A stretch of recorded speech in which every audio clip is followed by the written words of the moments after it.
Quadratic equation एक बहुत important topic class 10th का। आइए देखते हैं कि क्या होती है क्वाड्रेटिक इक्वेशंस।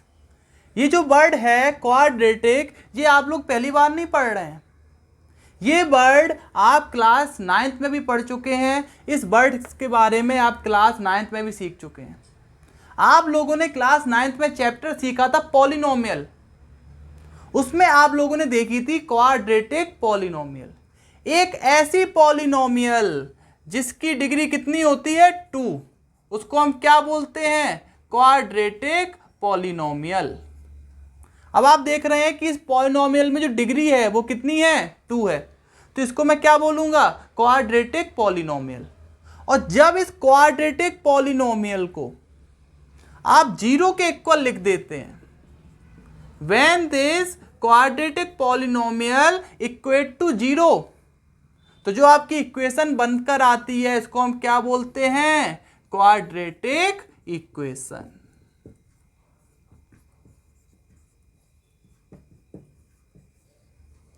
तो जब क्वाड्रेटिक पॉलिनोमियल को हम 0 के इक्वल लिख देते हैं या फिर किसी भी नंबर के इक्वल लिख दें, तो हम जो इक्वेशन बनकर आती है उसे हम क्या बोलते हैं? क्वाड्रेटिक इक्वेशन बोलते हैं। ये बात आप लोगों को समझ में आई होगी। अब हम देखते हैं standard form of quadratic equation.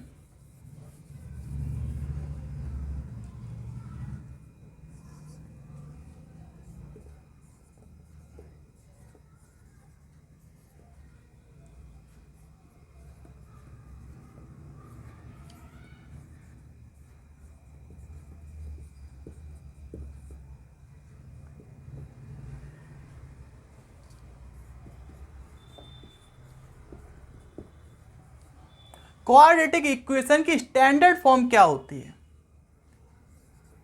ax square plus bx plus c equals to 0, where a, b, c are real numbers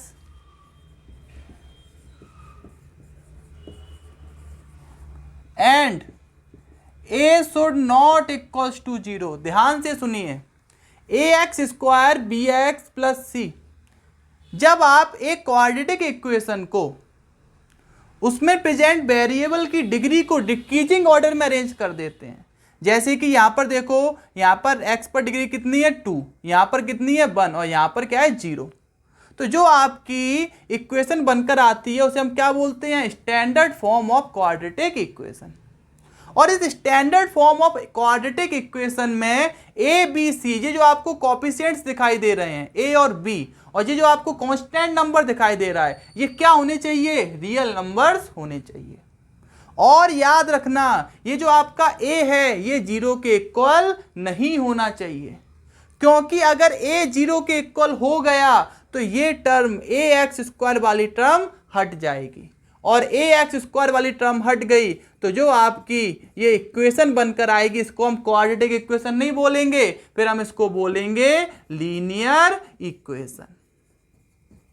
तो इसलिए ये जो आपका ए है वो 0 के इक्वल नहीं होना चाहिए, और ए बी सी कोई भी रियल नंबर हो सकते हैं। तो ये जो फॉर्म होती है इसे हम क्या बोलते हैं? Standard form of quadratic equation. कभी कभी हमें सिंपल क्वेश्चन दे देता है, कह देता है कि पहचानिए ये क्वाड्रेटिक इक्वेशन है या नहीं है। तो अगर वो क्वाड्रेटिक इक्वेशन स्टैंडर्ड फॉर्म में है तो हम कह सकते हैं कि हाँ वो एक क्वाड्रेटिक इक्वेशन है। जैसे कि एग्जांपल देखिए, 2x plus 1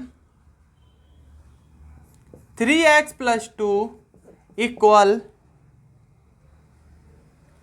x minus 1 and x minus 2।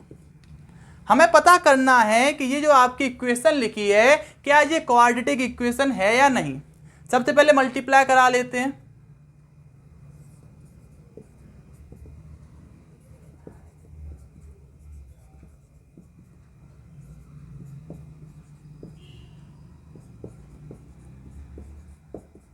मैंने यहाँ पर मल्टीप्लाई करा लिया है। अब देखिए ये हो गया 6x², ये हो गया 4 + 3 7x + 2 इक्वल x² - 3x + 2। इन तीनों टर्म्स को जब हम इक्वल के साइड लेकर आएंगे तो इन तीनों टर्म्स के साइन चेंज हो जाएंगे। ये x² माइनस का हो जाएगा, ये 3x प्लस का हो जाएगा और ये 2 इधर आके माइनस का हो जाएगा।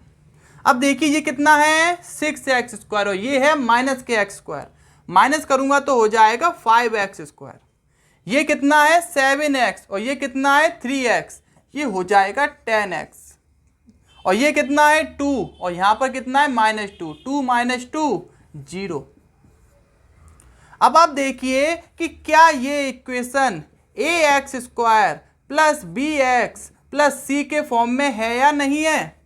देखिए यहां पर a है, a की जगह यहां पर क्या है 5, यहां पर b है, यहां b की जगह क्या है 10 और c की वैल्यू क्या है 0। और यहां पर x² वाली टर्म है, यहां पर x वाली टर्म है और यहां पर कांस्टेंट नंबर है।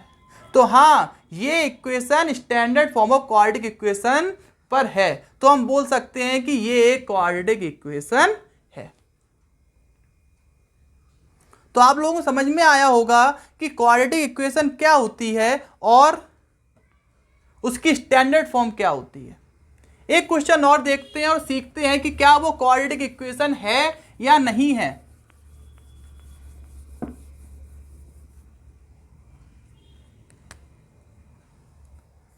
x³ - 3x² + 2x = 0।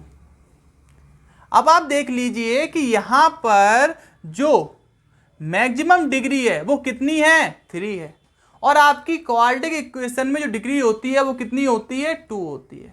और ये इक्वेशन ax² + bx + c के फॉर्म में भी नहीं है, क्योंकि यहां पर एक नई टर्म आ गई है x³। तो इस इक्वेशन को हम क्वाड्रेटिक इक्वेशन नहीं बोल सकते। तो फिर इस इक्वेशन को मैं क्या बोलूंगा, इसको हम बोलेंगे क्यूबिक इक्वेशन, क्योंकि इसमें जो मैक्सिमम डिग्री है वो कितनी है 3। तो इसे हम क्या बोलेंगे क्यूबिक इक्वेशन। एक और क्वेश्चन देखते हैं, x - 3/x = x²। देखते हैं कि क्या ये क्वाड्रेटिक इक्वेशन है या नहीं है। यहां पर सबसे पहले एलसीएम ले लेंगे, एलसीएम आ जाएगा x, यहां पर x का मल्टीप्लाई होगा x² - 3 = x²। इस x का यहां मल्टीप्लाई होगा x² - 3 और यहां पर x की पावर हो जाएगी 3। अब आप इस x³ को यहां लाएंगे तो आप फिर से देखिए कि यहां पर जो मैक्सिमम डिग्री है वो कितनी हो गई है 3। और ये इक्वेशन ax² + bx + c के फॉर्म में है ही नहीं।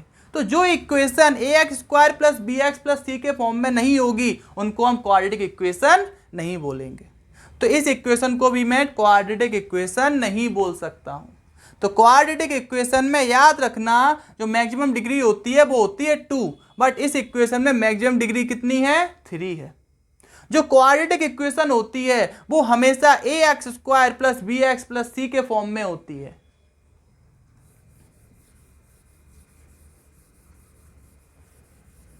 तो अब आप लोगों को समझ में आया होगा कि क्वाड्रेटिक इक्वेशंस क्या होती हैं और क्वाड्रेटिक इक्वेशन की स्टैंडर्ड फॉर्म क्या होती है।